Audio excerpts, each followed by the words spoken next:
अस्सलामुअलैकुम वरहमतुल्लाहि वबरकातुह। सल्लु अलल हबीब सल्लल्लाहु अला मुहम्मद सल्लल्लाहु अलैहि व आलिहि वसल्लम। अल्लाह अज़्ज़ा वजल से दुआ है कि अल्लाह अज़्ज़ा वजल आप सब पर अपना ख़ास करम फरमाए और दोनों जहानों की भलाइयाँ अता फरमाए, खुशियाँ अता फरमाए, हर दुख और तकलीफ़ से महफूज रखे। आज हम बात करेंगे कि ग्रीस एम्बेसी में आज की सूरत हाल क्या रही। ग्रीस एम्बेसी से रिलेटेड गुफ्तगू हमारी होगी। कोशिश कीजिएगा कि वीडियो को अच्छे तरीके से सुना करें और फिर जो आपके क्वेश्चन होते हैं उसी से रिलेटेड वीडियोस जो हैं वो चैनल पर मौजूद होती हैं और अगर आप उनको देखने की कोशिश किया करें। फिर भी अगर आपको किसी चीज़ की समझ ना आए तो फिर आप हमसे व्हाट्सएप पे रब्ता करके पूछ सकते हैं। जहाँ तक आज अम्बेसी की सूरत हाल थी तो आज भी अम्बेसी में बहुत ज़्यादा रश था। लोग कल से ही बहुत से लोग जो थे वापस घरों को नहीं जाते, वहाँ ही स्टे कर लेते हैं ताकि वो जल्दी जल्दी अम्बेसी में आ जाएं और उनकी फ़ाइल जमा हो जाए। इसी वजह से रश कम नहीं हो रहा। अगर लोग घरों से ही टाइम के मुताबिक आएंगे तो रश कम होने के चांसेस हैं कि कम लोग आएँ और आहिस्ता आहिस्ता एक डिसिप्लिन के तहत काम हो तो उसका जो है वो बेनिफिट हो सकता है ताकि तादाद कम हो जाएगी। तो फिर इस तरह ये होगा कि जो है आसानी हो जाएगी। जहाँ तक वीज़े लगने का तल्लक है, आज माशाल्लाह अम्बेसी में काफ़ी मिली जुली सूरत हाल रही है। 2 साल से तकरीबन यही सिलसिला चला आ रहा था कि बहुत कम वीज़े लग रहे थे। आज 50-50 के लगभग वीज़े लगे हैं, कुछ यानी कि 50% रिजेक्ट हुए हैं और 50% लगे हैं। तो ये एक अच्छी न्यूज़ है। अगर पाकिस्तानी वहाँ पे अपने जो माहौल है उसको अच्छे तरीके से रखते हैं, उसके ऊपर शोर शराबा नहीं करते और वहाँ पे जो है लड़ाई झगड़ा नहीं करेंगे तो कभी उम्मीद है कि हालात अच्छे हो जाएँ। क्योंकि 2 साल बाद अम्बेसी ने पेपर टेस्टेशन का जो काम था रुका हुआ, वो भी अम्बेसी ने अब तकरीबन शुरू किया हुआ है। स्लो मोशन में चल रहा है लेकिन आहिस्ता आहिस्ता बेहतरी है कि इसमें बेहतर होने के चांसेस हैं। और दूसरा ये है कि क्योंकि अम्बेसी में अमला कम था तो इस वजह से ये इस हफ़्ते में काम स्लो रहा। उम्मीद है कि इंशाल्लाह नेक्स्ट वीक में अच्छे तरीके से और ज़्यादा काम होगा और ज़्यादा बेनिफिट हासिल होंगे पाकिस्तानियों को भी और सब लोगों को भी। अब इसका कतन ये मतलब नहीं है कि आप बस जब ये सुनें कि बस 50% वीज़े लगने शुरू हो गए हैं तो आप तबाही फेर दें कि बस जी बस अब हमने यूनान ही जाना है। ऐसा नहीं है। यूनान ना आने की सूरत में आपकी तमाम एम्बेसी फ़ीसें और आपका जो यहाँ पे यूनान में वर्क परमिट के ऊपर जितनी भी फ़ीसें जो भी खर्चा हुआ होता है वो आपका ज़ाया जाता है। इसलिए कोई भी काम करें उसे हमेशा सोच समझ कर करना चाहिए, जल्दबाज़ी नहीं करनी चाहिए। और इसका जो बेहतरीन रिज़ल्ट है वो इंशाअल्लाह 20 दिन के बाद आएगा। क्योंकि जो भी नई फ़ाइलें जमा हो रही हैं इनका रिज़ल्ट 20 दिन के बाद आएगा। फिर पता चलेगा कि परसेंटेज और ज़्यादा बेहतर हुई है या नहीं हुई। तो आप बेहतर है कुछ इंतज़ार करें। और दूसरा अम्बेसी में जाने से पहले भी थोड़े से हालात से जो है वाक़फ़ हो लिया करें। हम रोज़ाना बेस पे आपको आगाह कर रहे हैं तो आप थोड़ा सा इंतज़ार कर लें। क्या फ़र्क पड़ेगा, आप अगर इस वीक ना गए तो नेक्स्ट वीक चले गए, नेक्स्ट वीक ना गए तो 10 दिन बाद चले गए, कौन सा यहाँ पे आपका कोई नुकसान होने वाला है।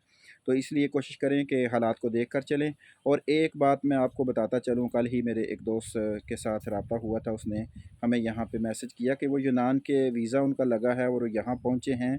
यहाँ आकर उनको मुश्किलात का सामना करना पड़ रहा है क्योंकि जब आप एजेंट से वीज़ा ख़रीदते हैं और आपकी मालिक के साथ कोई राब्ता नहीं होता, मालिक के साथ कोई कांटेक्ट नहीं होता, आपको कोई पता ही नहीं है कि मैंने कहाँ काम पे जाना है, कहाँ मालिक के पास जाना है, तो सिर्फ़ वीज़ा लेके यूनान आ जाना बहादुरी नहीं है। देखें आपके सारे पैसे, आपका सारा कुछ ज़ाया हो जाएगा।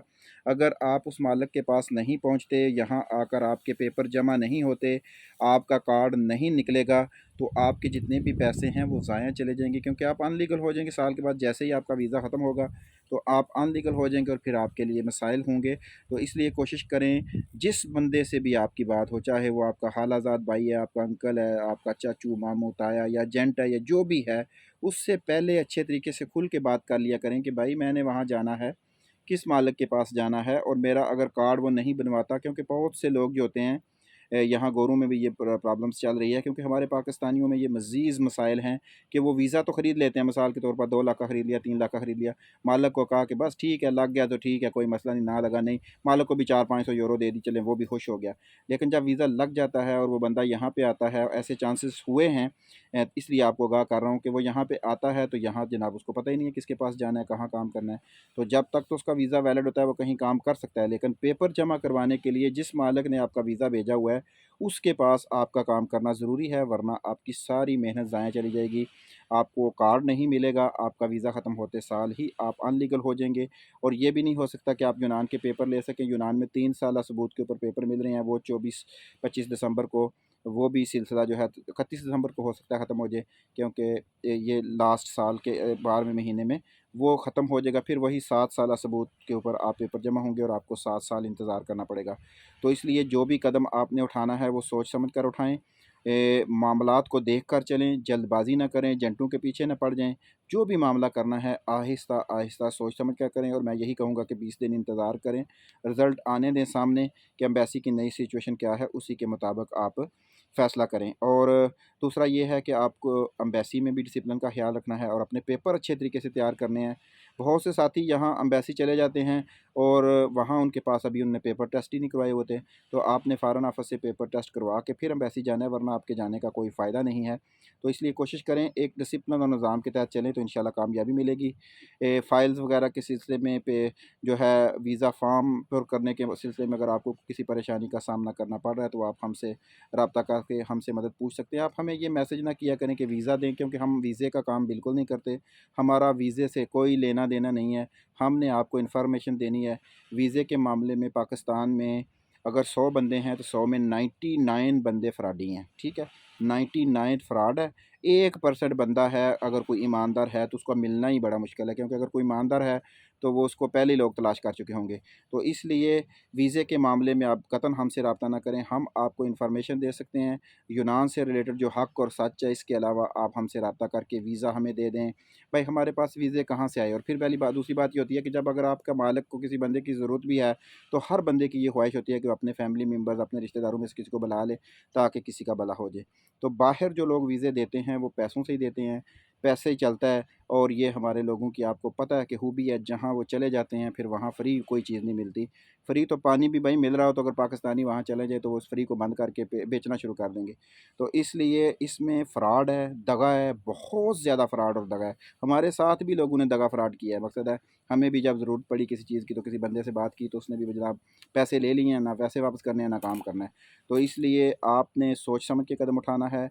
फ़ार्म पुर करने हों, आपने आपने वीज़ा फ़ार्म पुर करना हो, इंश्योरेंस करवानी हो, तो माशाल्लाह अच्छा लड़का है हमारे, यानी कि एम्बेसी में वहाँ पे वो पुर करते हैं, तो उनके साथ हमारा तल्लक है माशाल्लाह। तल्लक से मुराद है कि ये नहीं है कि हमारा बीच में कोई कमीशन है, अल्लाह पाक माफ़ फ़रमाए, ऐसी बात नहीं है। तल्लक यही होता है कि एक बंदा जब ईमानदार होता है, तो उसके साथ जिसके तल्लकात होते हैं, यकीनन वो बंदे भी अच्छे होते हैं। तो माशाल्लाह हमज़ा भाई हैं, बहुत अच्छे दोस्त हैं, बहुत ईमानदार बच्चा है, मेहनत और लगन के साथ काम करता है। जो भी हक़ सच है वो आपको बताता है, आपका फ़ॉर्म फ़िल करेगा, आपकी इंश्योरेंस करेगा, आपसे बिल्कुल माकूल सी रकम लेगा और आपके साथ दगा-फ़रेब नहीं करेगा, आपके साथ वो लंबी-लंबी छोड़ने वाली बातें नहीं करेगा।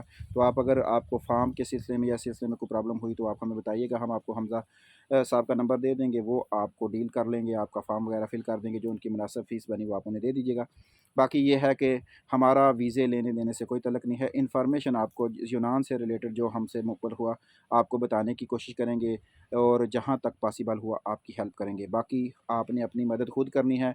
अपनी मदद खुद कैसे करनी है कि आपने अपने पेपर्स फ़िट रखने हैं, आपको अपने आप को मेडिकली फ़िट रखना है, और आपने अपने इंटरव्यू को अच्छे तरीके से देना है। ये सारी चीज़ें आपकी अच्छी होंगी, तो इंशाअल्लाह अज़्ज़ा व जल आपका वीज़ा लगेगा। किसी भी चीज़ की समझ ना आए तो आप हमसे पूछ सकते हैं। हमारी दुआ है कि अल्लाह ताला आपको दुनिया और आखिरत में कामयाबी अता फ़रमाए। और कोई भी काम करें तो वो सोच समझ कर करें, ये बात ज़हन में रख लें। दूसरों के लिए आसानियाँ पैदा करें, सदका करें, खैरात करें, दुआ करें और वज़ीफ़ा करें। वीज़े का वज़ीफ़ा आपको हमने बताया हुआ है, वीडियो चैनल के ऊपर मौजूद है, उसको पर भी अमल करें। इंशाअल्लाह कामयाबी आपके कदम चूमेगी। अल्लाह अज़्ज़ा व जल आपको दुनिया और आखिरत में कामयाबी अता फ़रमाए। अस्सलामु अलैकुम व रहमतुल्लाहि व बरकातुहू।